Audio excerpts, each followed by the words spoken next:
as an excuse for not doing your best work. But I've come to a whole new appreciation for the term good enough. Hi there. I've just been listening to a little recording I'd made earlier to remind me what I wanted to talk about in this particular video. You may have heard the fact that I'm talking about when things are good enough. And unfortunately nowadays, we never seem to be happy with the gear we have. We never seem to be really able to come to terms with the fact that the latest and greatest will not necessarily mean for better photography. A while ago, I made a video, and it was, when I think back on it now, not the best idea that I had for a video, but I had taken the lenses that I had gotten, the Pergear manual lenses. They were extremely inexpensive. I had packed them away and said, if this stuff doesn't get taken out in the next month, then I'll sell it. I don't know if it made it to the end of the week, because I enjoy having fun with photography, not just the image itself. I've always characterized myself as much a gear geek as anything else. And gear, even if it's gear that may seem rather arcane and maybe a little archaic, is still fun to use. Now, every now and then I drag out one of the old digital point-and-shoot cameras downstairs that come from the early 2000s, and I usually put them away pretty quickly because they are not good enough. It's not the image quality that's the problem, it's the user experience. They are slow, they are unresponsive, they are just not an enjoyable thing to work with. However, these old Pergear lenses are very enjoyable. Right now on this camera I have the 35mm f1.6. The other two lenses are sitting next to me here. There is the 25mm f1.8 and the 50mm f1.8. I was actually considering whether or not I should look at buying a 35mm autofocus lens or a 33mm Viltrox autofocus lens for my A6300. But the more I use these lenses, the more I realize that for the type of photography I am likely to do with these lenses, they are sharp enough, they have enough contrast. There are situations that do cause me issues. They do not like light on the front element. So if I'm shooting outside, I have to make sure that they are shaded well from light from the sun and so on.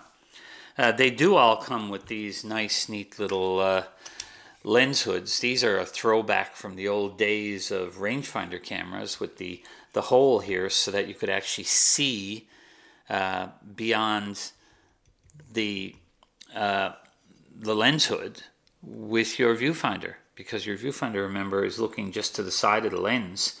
If that hole wasn't there, that whole section would be blocked from your view. So these type of lens hoods were designed with that in mind. All three cameras have the same lens hood. Well, what I found about these lenses is that they are indeed good enough. They are a lot of fun. Taking a camera and using it in a way more similar to how I started in photography is a bonus for me. My first, I will call it serious for lack of a better word, my first camera that I had a lot of experience with that was a high quality camera was a Pentax ME Super. It was basically an upgrade of the ME. The ME was aperture priority only. All it had was aperture priority and an exposure compensation dial. The ME Super allowed you to put it into manual mode and use buttons to change the shutter speed. However, I left it pretty much in aperture priority. I probably would have gotten away just as well with an ME. So, aperture priority, had to do my own focusing, had to set my own aperture. Sound familiar? Aperture priority. Have to set my own aperture, have to focus manually. The focus peaking does a great job, so my focus is usually pretty accurate. I'm not going to go out and try and shoot a sports event with that. The camera that is shooting us right now and has the lens that I would use in that case is the Alpha 6300, and the lens is the 18-105 f4. It has enough flexibility, it focuses fast enough, the camera can keep up, so I can shoot things like sporting events, anything where things are moving. But this, I mean, let's say street photography. Well, you can actually set this at, say, f8, use the dial here to set it at the correct focal distance so I get most things in focus. And using that, I don't really have to focus at all. I just point and shoot. If I want to do anything that shows some nice depth of field, shallow depth of field that is, I can, of course, open it up to f1.6, focus carefully on my main subject, and see what happens.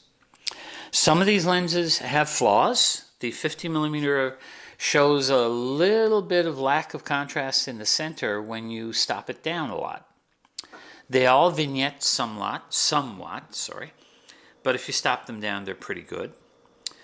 Some, like the, I think it was the 35, has a little bit of an issue with flat field focus.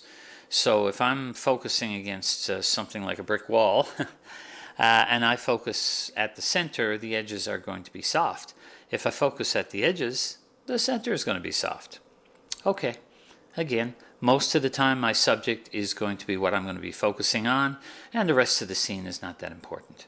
Especially wide open, because of course wide open, I'm looking for shallow depth of field. Well, so I'm a backslider. I put these things away. I said, okay, if I don't use them, then they'll be sold. And now they have their own place in their own camera bag, and they go with me a lot. Even the camera itself. The camera itself was also on the chopping block. This is the old NEX6. But the focus peaking in it works so well, and the image quality from this 16 megapixel sensor is so good that, well, I can't get rid of that either. So guys, I think I'm at the end of selling off gear, except for the possibility of maybe buying a longer lens for the Sony gear. I'm pretty much finished with buying a lot of gear. My Olympus cameras may need eventually to be replaced because they're getting a little old, but that is a replacement. That's not a purchase for its own sake. So have I gotten over gas? Of course not. But I have learned that some things are, in fact, good enough. And if there's any takeaway from this video, go look at your gear. Go look at the pictures you've taken with your gear. Go look at the pictures that have given you the greatest joy. And once you've done all that, ask yourself a simple question. What did you use to take those pictures?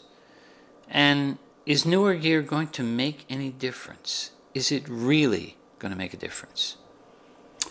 Okay, I hope you enjoyed this video. If you did, of course, please give it a like. If you want to see more of my videos, subscribe to this channel, and as usual, if there's anything in this video that might help someone else, then by all means share it.